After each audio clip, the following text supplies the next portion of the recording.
안타까운 일이지만 우리의 심장은 멎어도 저 시계는 영원히 뛸 겁니다. 네, 시간은 그래서 두 종류가 있는 것을 여러분 기억하셔야 됩니다. 첫 번째는 물리적인 시간인 크로노스. 그래서 보통 시계에 보면 크로노스 메타 이렇게 써 있습니다. 그 다음에 심리적인 시간인 카이로스입니다. 크로노스에 대한 시간 개념을 한번 살펴보겠습니다. 크로노스는 인류의 연대기적인 시간 개념입니다. 그래서 크로노스는 가만히 있어도 흘러가는 시간을 이야기를 하고 있습니다.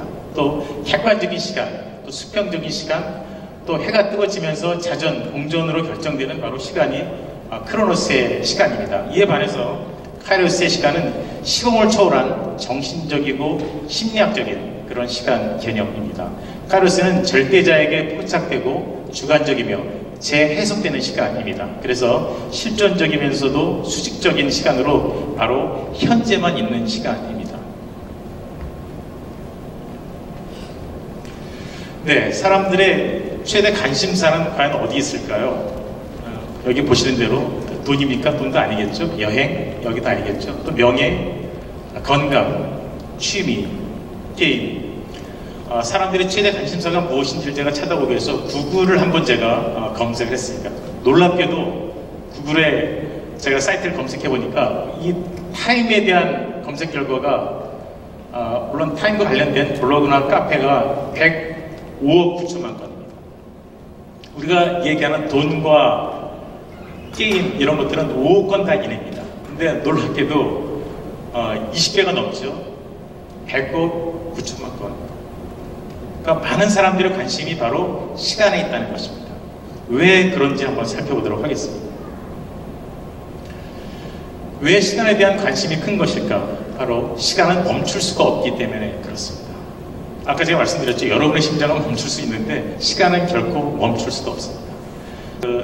감금됐던 그 주인수한테 이렇게 묻습니다. 마지막에 너의 죄가 뭔지 아느냐?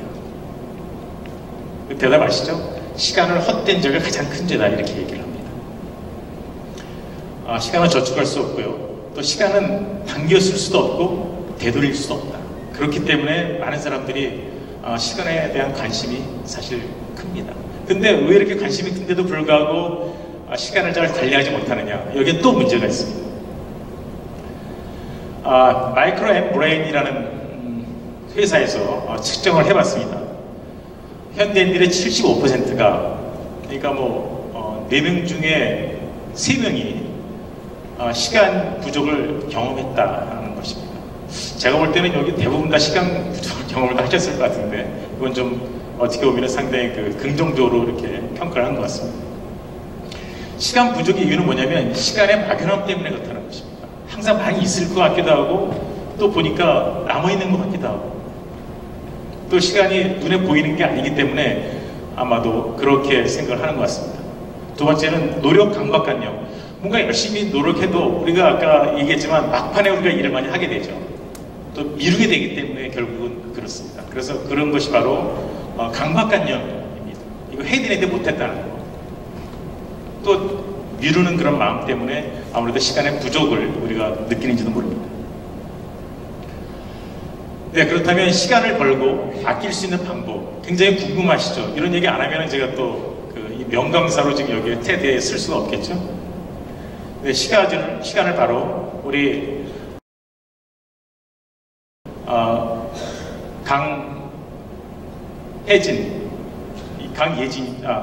예은, 죄송합니다. 제가 이름을 정확히 기억해요. 강예은 양이 얘기한 대로 바로 스케줄을 잘 하고 있었죠. 그래서 시간을 스케줄 속에 소팅을 하는 겁니다. 그 시간을, 그 애매모호한 시간을 자기가 갖고 있는 목표 목록에 소팅을 하는 겁니다. 그럴 때 우리는 결국 시간을 정복할 수 있게 되고 시간을 아낄 수 있게 된다는 것입니다. 그래서 그 소팅을 할 수 있는 스케줄을 저는 MS라고 여기는 짧게 얘기를 했습니다. MS가 바로 미션 스테이트먼트입니다. 있죠? 미션 스테이트먼트는 꿈을 담는 그릇. 우리가 아무리 꿈이 많아도 그것이 담겨지지 않으면 꿈이 이루어집니까? 이루어지지 않습니까? 이루어지지 않죠. 여러분, 꿈을 꾸려면 어떻게 되는지 아시죠? 손 들어보시죠. 꿈을 꾸려면 네, 잠을 자야 된다. 그렇죠? 잠 안 자고 꿈을 꿀 수 없죠? 근데 꿈을 정말 이루려면 어떻게 돼요? 잠에서 깨어야 됩니다. 좀 역설적인 얘기긴 하지만 여러분 오늘 가서 하여튼 잠을 자시면 안 됩니다. 잠을 잠깐 잤다가 꿈을 꿔야 되니까 네. 아마 대부분 분명히 목표가 있을 겁니다. 그래서 그런 꿈을 세네 개로 나눠서 목표를 만들고 거기에 일정 시간들을 넣는 것이 바로 실행 계획서입니다. 이것이 바로 우리가 얘기하는 목표 목록서, 영어로 얘기하면 미션 스테이트먼트입니다. 간단하게 예를 들면 내가 최고의 셰프가 되겠다. 이렇게 하면 목록이 여러 가지 있겠죠. 나는 5성급 호텔에 취업하겠다. 또 자격증을 따야 되겠죠. 내가 요리사 자격증을 한식, 일식, 양식, 중식 자격증을 따겠다. 또 전국 요리 경연대회에서 내가 우승을 하겠다. 이렇게 세 가지 정도 목표가 있을 수 있지 않습니까? 그럼 그런 것들을 언제? 내년에 내가 자격증을 따겠다. 내가 2년 후에는 내가 전국 경연대회 아니면 세계 요리 경연대회에 나가서 이제 셰프 요즘에 많이 그 국가 스탠인가 거기서 많이 따고 있죠. 근데 그런데 나가서 아시아전이든 세계전이든 가서 내가 경연대회에 나가서 스피치대회에 나가서 내가 우승권에 들어가야겠다. 또 내가 5성급 호텔에 내가 취업하겠다. 왜냐하면 셰프이기 때문에. 여러분들 많은 직업들이 있으니까 아까 외교관 된다 그랬죠? 그럼 외교관 시험 간다든지 또 유엔 대사 또 유엔 사무본부에 내가 취업을 하겠다. 지금 취업이 안 된다면 인턴으로 내가 근무를 내가 한 6개월이라도 하겠다. 충분히 가능합니다. 그런 목표를 세우면 달성이 된다는 겁니다. 그래서 그런 자신의 삶의 이벤트들, 자기가 목표하고 있는 것들이죠. 이벤트들을 뽑아내서 미션 스테이트먼트를 작성하는 겁니다. 또 미션 스테이트먼트의 일간, 주간, 월간, 분기간, 연간 목표를 정하는 겁니다. 또 가장 중요한 게 바로 미션 스테이트먼트를 언제나 휴대하고 많이 머무는 곳에 붙여둡니다. 저도 항상 휴대하고 다닙니다. 제 수첩이 좀 밑에 있는데요. 거기 옆으로 보면 이 미션 스테이트먼트를 3분의 1 사이즈로 축소해서 제가 가지고 다닙니다. 네, 그러면 미션 스테이트먼트가 하는 기능이 있습니다. 이게 바로 삶의 나침반 기능입니다. 우리가 보물섬을 찾아갈 때 지도하고 하나 더 필요한 게 뭐죠? 나침반이 있어야 됩니다. 지도만 있어가지고 잘 못 가죠. 바로 우리가 미션 스테이트먼트는 바로 나침반의 역할을 합니다. 남쪽이 어딘지 북쪽이 어딘지 내가 어디로 가고 있는지를 알려주는 것이 바로 나침반입니다. 그래서 항상 휴대를 하고 다니는 거죠. 그냥 써놓고 저기 집에다가 베란박에다 붙여놓으면 이게 나침반 기능을 합니까? 못합니까? 못하죠. 집에다 두고 오고 열심히 지도만 갖고 목표를 향해서 갈 수 있어요? 보물성에 갈 수도 없죠. 그래서 이 MS가 하는 미션 스테이트먼트가 하는 5가지 기능이 있습니다. 한번 살펴보겠습니다. 첫 번째가 학습 동기 발전 엔진을 설치하는 것 같다. 공부하러 해서 공부합니까? 아니죠. 스스로 그 꿈을 향해서 내가 나가야 되겠다라고 하는 열망이 생기죠. 미션 스테이트먼트를 보면. 두 번째가 자기 주도적인 학습 지혜가 생성된다는 거죠. 셀프 디렉티드 러닝이다. 저것만 보면은 내가 정말 스스로 공부를 해야 되겠다 이런 생각이 든다는 것이죠. 세 번째가 학습 시너지가 유발된다는 것입니다. 1 더하기는 몇이죠? 귀요미요 11이잖아요. 11이죠? 네.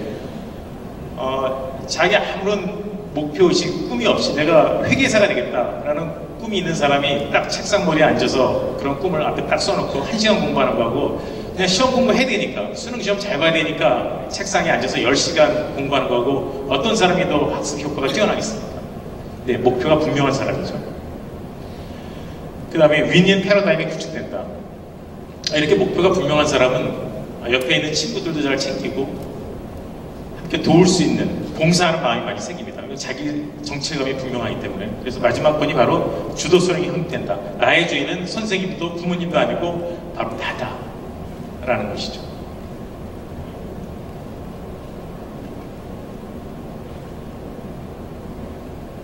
네, 그래서 유용하게 시간을 관리할 수 있는 솔루션, 바로 이것이 제가 나눠드릴, 제가 김예일 군을 예일대학에 보내기 위한 하나의 솔루션. 이게 예일대학에서 1학년 학생들한테 주는 미션 스테이트먼트 템플릿입니다. 그리고 예일대학에 입학 원서를 내는 학생들한테는 이게 3년 전부터 관리가 됐는지 5년 전부터 관리가 됐는지 그걸 봅니다. 네가 5년 전에 예일대학에 들어올 꿈을 꿨느냐? 성적 좀 낮아도 그냥 뽑아줍니다. 굳이 예일대학은 성적이 높은 사람, 또 자기의 어떤 사회 봉사 활동 점수가 높은 사람, 그거는 하버드나 그렇지 예일대는 그렇지 않습니다. 꿈을 언제부터 꿨는지, 그 꿈을 이루기 위해서 예일대가 필요한 건지 그걸 본다는 것이죠. 꼭 여러분의 여기 계신 분들이 예일대는 아니어도 국내 대학이든 어디든 간에 하여튼 여러분들이 그런 것들을 미리 작성해서 입학사정관한테 이거를 낸다면 이력서 뭐 학생부다 내지 말고요. 그것도 내도 플러스 알파로 이걸 해서 내신다면 여러분들은 반드시 원하는 꿈을 이루실 수 있을 것입니다. 왜 우리에게 미션 스테이트먼트가 필요한가? 바로 미션 스테이트먼트는 우리의 미래 시간을 결정하고 현재의 시간이 흘러갈 방향을 잡아주기 때문이다. 굉장히 의미 있는 얘기죠. 여기 지금 카누가 있는데 뭐라고 씁니까? If you aren't thinking about career development, you don't have all your earth in the water. 무슨 얘기입니까? 배를 타고 있는데 노가 없으면 아무 일도 할 수 없는 거죠. 그 노의 역할을 하는 것이 바로 미션 스테이트먼트라는 겁니다. 여기 표현은 이제 커리어 디벨롭먼트라고 얘기했는데 그것이 바로 자기의 커리어 패스에 대한 인생의 설계 계획이 없는 사람은 결국은 노 없이 바다에 떠 있는 배와 같다는 것입니다.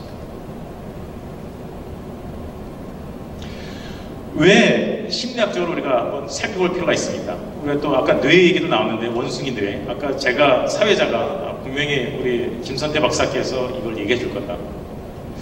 미래 봤죠? 네, 이렇게 겸손하게 안 본 것처럼 짜고 하는 거 아닙니다. 네, 기획을 정말 잘했어요.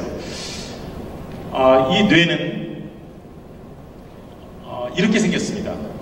그래서 이 원숭이 뇌나 사람 뇌는 거의 똑같습니다. 이 뇌가 세 가지의 센터로 구성되어 있다는 것 여러분 정말 기억하셔야 됩니다. 내 몸 사용 설명서를 잘 알아야지만 자기 몸을 자기 스스로 잘 관리하고 불릴 수가 있습니다. 우리가 어떤 물건을 사용할 때 그 물건의 매뉴얼을 모르면 그 물건을 잘 사용할 수 있습니까? 없습니까? 대충 사용하다 보면 망가질 수가 있어요. 그래서 여러분 이 시간만큼 꼭 여러분이 지금 열심히 사용하고 있는 뇌에 대해서 분명히 알 필요가 있습니다. 간단하게 말씀드립니다. 동기센터와 기획센터와 충동조절센터 이 세 가지 센터로 구성이 되어 있습니다. 그래서 이 세 가지 센터를 잘 활성화시키기 위해서 바로 미션 스테이트먼트가 필요하고 이것을 자극시키기 위해서 바로 MS, 미션 스테이트먼트, MS 비타민, 캡슐이 바로 명약이라는 것입니다. 한 가지 예만 드리겠습니다. 시간이 없기 때문에 지금 거의 8분을 넘어가고 있는데요. 그 세 가지 센터 중에 동기센터가 손상되면 어떤 게 이루어지냐면 삶의 열정을 상실하게 됩니다. 그러니까 의학적으로 얘기하면 무의지증이 발생합니다. 의욕이 상실되고 수동적으로 행동하게 되고 표정이 현저하게 줄어들어서 멍해 보이고 멍때린다 그러죠. 이거 꼭 내 얘기하는 것 같다 이렇게 하는 학생들이 많은 것 같은데 아닙니까? 네. 말수가 줄고 대답도 짧게 하고 잘 움직이지 않으려고 하고 질문에도 대답도 잘 안 하고 손도 안 들고 게을러지고 심할 경우에는 무동증으로 악화될 수 있다는 것입니다. 아무 생각 없는 거죠. 밥 주면 밥 주고 시험 본다면 시험 공부하는 척 학교 가려면 가고 잘하면 자고 네, 그럴 수 있다는 것입니다. 그래서 이 뇌의 세계센터가 고장나거나 작동을 잘하지 못하면 우울증, 무력증에 걸린다는 것이 뇌 심리학자들의 이야기입니다. 아까 팀 어반도 바로 이 얘기를 한 겁니다. 내 안에 있는 원숭이를 잡아야 되겠죠. 잡으려면 바로 뭐가 필요하다고요? 미션 스테이트먼트가 필요합니다. 가장 중요한 것은 바로 네, 감이죠. 자신감. 감 잡았어요? 네, 자신감입니다. 그래서 자신감을 어떻게 잡느냐? 이것도 그냥 잡는 게 아닙니다. 그것도 방법이 있습니다. 요령이 있어야지 우리가 원숭이 잡는 방법 아시죠? 그렇죠? 원숭이가 좋아하는 호두를 호리병에다 놓으면 잡죠. 그리고 손을 내려갈 때 내려는데 꽉 잡고 있으니까 빠집니까? 안 빠집니까? 안 빠지죠. 원숭이 약간 좀 똑똑하지가 못해서 네, 그런 경우가 있습니다. 그래서 이 자신감을 갖기 위해서는 우리가 해야 될 일이 있는데요. 이게 지금 우리의 뇌의 구조입니다. 아까는 좀 크게 봤는데 지금은 이제 마이크로하게, 아까 매크로하게 크게 센터들을 봤는데 이제 이 마이크로하게 보면 뉴런 트랜스미터라는 요 물질이 있습니다. 뇌와 뇌세포, DNA와 DNA를 연결시켜주는 이런 뇌세포의 신경 전달 물질이 있는데 이것이 잘 전달되도록 해야 됩니다. 이 전달되려면 어떻게 되냐면 우리가 긍정적인 사고를 가져야 됩니다. 자기 자신에 대한 자신감, 긍정적인 의지, 또 뭔가 해보려는 마인드 이런 것들이 필요하다는 것이죠. 이 부정적인 자극에 대한 신경세포의 반응은 이렇게 뭔가 맡겨져야 되는데 지금 이게 어떤 사람들의 뇌냐면 졸고 별로 얘기를 안 하는 사람 있죠. 우리가 얘기를 하면 그 자폐증 환자나 혹은 그 우울증 환자의 뇌를 살펴보면 이렇게 돼 있습니다. 뭔가 이렇게 막혀 있죠. 그래서 뭔가 이 외부에서 물질을 집어넣어서 이것을 녹이려고 하는데 이게 또 금방 또 다시 이런 게 쌓인답니다. 그래서 우리가 지속적으로 긍정적인 생각을 해야 되는데 어떤 것이 긍정적인 생각이냐 보겠습니다. 분명한 목적의식이 있어야 된다. 제가 무슨 얘기를 하려고 하는지 알죠? 분명한 미션 스테이트먼트가 있어야 된다는 얘기입니다. 또 긍정적인 자아상, 또 낙관주의, 또 모티베이팅 되는 것, 특히 자기 효능감, 또 자기관리가 철저히 되고 또 탄성력이 있어야 되고 특히 어떤 외부의 자극에 대해서 찔르면 반응을 보여드리는데 그렇지 않은 경우가 있다는 것이죠. 특히 더 중요한 것이 바로 긍정적이면서도 내재적인 본질적인 의사결정, 누가 시켜서 하는 것이 아니라 안에서부터 하려고 하는 의지, 이게 필요하다는 것이죠. 특히 또 말하고 보고 실천하고 느낌으로 강화할 수 있는 것들, 이런 것들이 바로 뉴런 트랜스미터, 아까 말씀드린 이런 것들을 원활하게 작동할 수 있도록 하는 하나의 원동력이 될 수 있다, 그런 겁니다.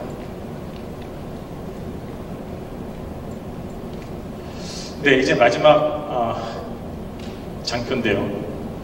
가장 중요한 것은 내가 내 자신을 어떻게 보는가이다. What matters most is how you see yourself. 혹시 고양이 키워보신 분 있으세요? 고양이? 네, 고양이한테 이 거울을 갖다 대면 도망간답니다. 왜냐하면 고양이는 사자로 본다, 실제. 진짜 그렇대요. 뭐 오늘 제가 거짓말인가 한번 고양이 데려다 놓고 거울 큰 걸 한번 비춰보시죠. 바로 도망가죠. 우리가 고양이보다 못할 수는 없죠. 자기 자신을 스스로가 리스펙하지 않으면 누구도 자기 자신을 리스펙하지 않습니다. 맞죠? 그죠? 내가 나를 우습게 보는데 상대방이 나를 우습게 봅니까? 안 봅니까? 당연히 이렇게 보죠. 그게 바로 자기의 자존감입니다. 적어도 미션 스테이트먼트가 있는 사람만큼은 나는 정말 이런 사람이 되겠다. 나는 회계학자가 되겠다. 나는 외교관이 되겠다. 나는 공학자가 되겠다. 나는 바이오 테크니션이 되겠다. 난 교수가 되겠다. 난 정말 예술가가 되겠다. 우리가 그런 꿈을 향해서 나갈 수 있는 구체적인 설계 도면이 있을 때, 우리가 하다못해 집을 지을 때도 설계 도면이 필요하고 계집 하나 만들 때도 우리가 청사진이 필요합니다. 설계 도면이. 그러나 인간인 여러분들이 여러분에 대한 인생 설계 도면이 없다면 부실공사 할 수밖에 없죠. 설계 도면 없이 건물 지어갔다면 어떻게 되죠? 다 무너지죠. 겉으로 볼 땐 잘 지은 것 같은데 이게 사상부각이라는 얘기 많이 들어보셨죠? 네, 그렇게 될 수 있다는 것입니다.